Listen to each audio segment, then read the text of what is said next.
तो आज हम बात करेंगे एक ऐसी कहानी की, एक ऐसे किसान की कहानी जो एक बहुत ही मुश्किल चुनाव के बीच फंस जाता है। एक तरफ है उसकी विरासत, उसकी जमीन, और दूसरी तरफ है परिवार की जरूरतें। चलिए इस कहानी में जरा गहराई से उतरते हैं। लेकिन कहानी में आगे बढ़ने से पहले एक सवाल पर जरा सोचिए। अपनी विरासत की क्या कीमत होती है?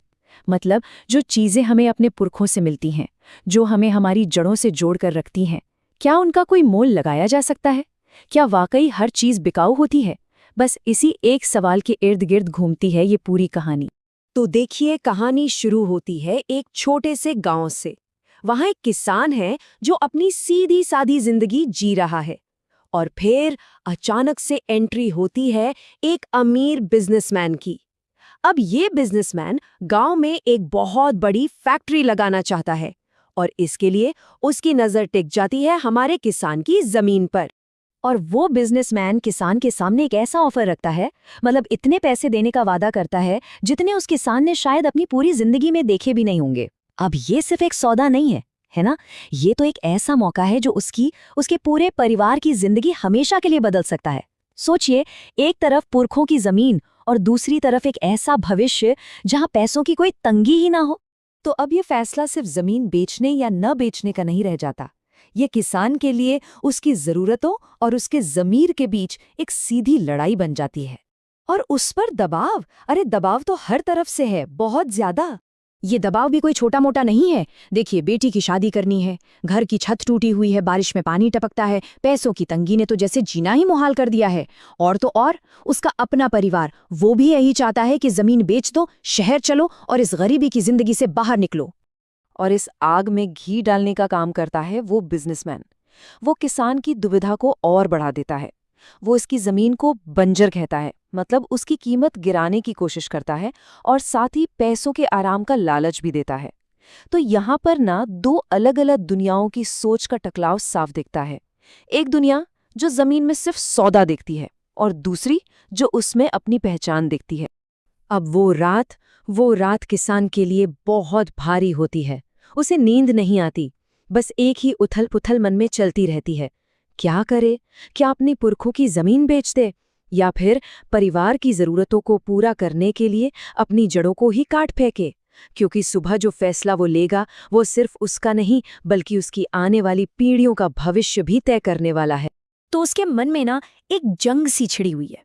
एक तरफ है पैसा, जो हाँ पेट भर सकता है, शहर में एक अच्छी नौकरी दिला सकता है, सारी मुश्किलें खत्म कर सकता है। लेकिन दूसरी तरफ है मिट्टी। वो मिट्टी जो सिर्फ मिट्टी नहीं है, वो उसकी पहचान है, उसकी विरासत है, उसके पुरखों की निशानी है। वो जमीन का टुकड़ा नहीं, वो तो जैसे उसकी आत्मा का ही एक हिस्सा है। और फिर उस पूरी रात की बेचैनी और गहरे सोच विचार के बाद किसान एक फैसले पर पहुंचता है। एक ऐसा फैसला जो पैसों या जरूरतों से कहीं ऊपर है। ये फैसला टिका है उसके सिद्धांतों पर, उसकी अपनी पहचान पर। और फिर सुबह होती है।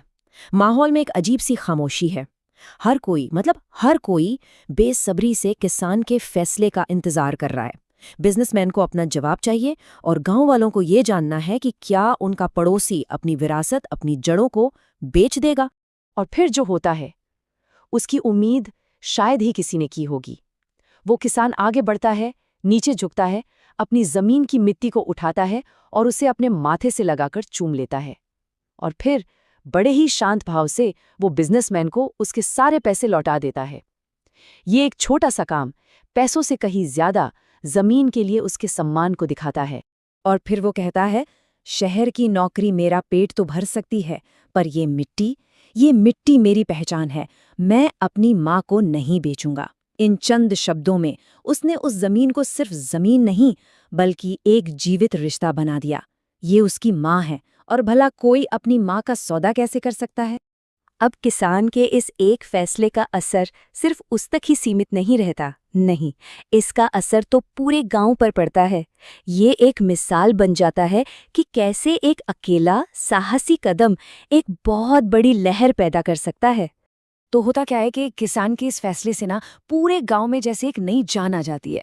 वो अपनी जमीन पर पहले से भी 2 गुनी मेहनत करने लगता है और उसे देखकर गांव के दूसरे किसान भी हिम्मत जुटाते हैं, वो भी प्रेरित होते हैं। और देखते ही देखते पूरा का पूरा गांव अपनी जमीन बचाने के लिए एक साथ खड़ा हो जाता है। और हाँ, सब मिलकर अपनी विरासत को बचाने में कामयाब भी होते हैं। तो इस कहानी से विरासत का जो असली मतलब समझ में आता है वो क्या है?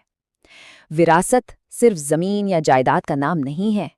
ये तो हमारी पहचान है, हमारे इतिहास का एक जीता जागता हिस्सा है। यही तो हमें बताती है कि हम कौन हैं, कहाँ से आए हैं, और यही वो धरोहर है जिसे हमें अपनी आने वाली पीढ़ियों को सौंपना है।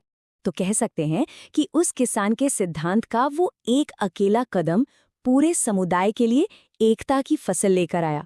मतलब उसने अपनी जमीन में जो बोया था वो सिर्फ अनाज नहीं था, वो थी प्रेरणा और वो थी एकता। और आखिर में ये कहानी हमारे सामने एक बड़ा सवाल छोड़कर जाती है। क्या विकास हमेशा बेहतर ही होता है?